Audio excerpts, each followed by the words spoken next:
ते राती बारिश होई ना विच लतीफा भी लाशन लगा राती बारिश होई ते वड्डे वे 5-7 सालां दा बच्चा सी ओ बाहर निकलिया ते लाल कुछ बारिश ना रोल नंगा होया सी तो लाल हर बंदे नू प्यारा लगदा ओ बच्चे ने चा लिया जेड़े विच आया ते हेठ सी रोल क मिट्टी लगी ते नाल को थोड़ा जिहा पानी सी खड़े आ ओने बच्चे ने आख्या मैं धो ला ਉਹ ਜਿਹੜੇ ਵੇ ਇੰਜ ਕਰਕੇ ਧੋਣ ਲਾ ਤੇ ਲਾਲ ਜਿਹੜਾ ਵੇ ਹੱਥੋਂ ਨਿਕਲ ਗਿਆ ਤੇ ਗਿਆ ਹੀ ਗਿਆ ਪਰ ਲੱਭਾ ਨਾ ਤੇ ਬੱਚੇ ਦਾ ਵਿਰਦ ਕੀ ਹੋ ਗਿਆ ਉਹ ਧੋਤੇ ਨਾ ਉਹਨੂੰ ਧੋਤਾ ਚੰਗਾ ਜਿਹੜੇ ਵੇ ਵਿਰਦ ਉਹਦਾ ਹੋ ਗਿਆ ਨਾ ਬੱਚੇ ਦਾ ਧੋਤੇ ਨਾ ਉਹਨੂੰ ਧੋਤਾ ਚੰਗਾ ਤੇ ਮਾਂ ਉਹਦੀ ਸੁਣ ਲਿਆ ਤੇ ਮਾਵਾਂ ਹੀ ਹੁੰਦੀਆਂ ਨੇ ਮਾਂ ਦਰੇਗ ਨਾਲ ਮਤਲਬ ਬੱਚੇ ਨੂੰ ਫੜਿਆ ਤੇ ਡਾਕਟਰ ਕੋਲ ਲੈ ਗਈ ਤੇ ਡਾਕਟਰ ਨੂੰ ਆਖਿਆ भी डॉक्टर जी है बच्चा मतलब भी लिया तुहाडे कोल तो उन्हें आख्या भी अम्मा जी मैं वेख लिया है जेड़ा विरद पिया करदा है तुसी मतलब भी इंज करो भी रुपया 100 लगदा है उन्हें आख्या पुत्र मैं देनी आ 50 रुपये उन्हें बोझे हालात कीते माई ने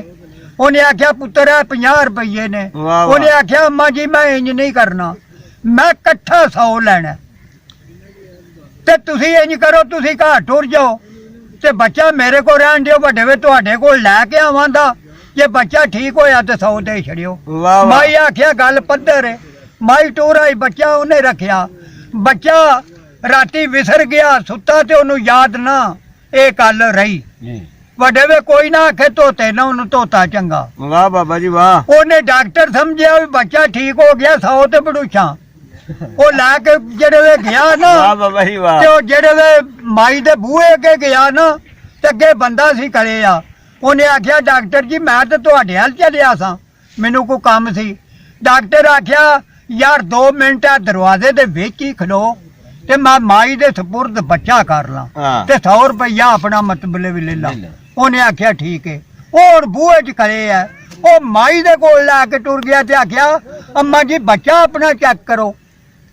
माई आख्या पुत्र बिल्कुल ठीक है ते तू सच्चा उन्हें आई बोल जे हाथ कढ़ करके ना ते 100 रुपया कढ़ के देन लगी ते ये डॉक्टर नू नहीं दिता ते माई दे मुंह निकल गया ओ पुत्र ओ की आंदा सा धोते ना उन्हें धोता चंगा ते बच्चा फिर उसे विरद ते लग गया वाह धोते ना उन्हें धोता चंगा जेड़े वे उसे विरद ते लग गया ते डॉक्टर झूठा हो गया डॉक्टर दा विरद हो गया भी 100 नौ 50 चंगा जेड़ा कल लभदा सी वो आखे 100 नौ 50 चंगा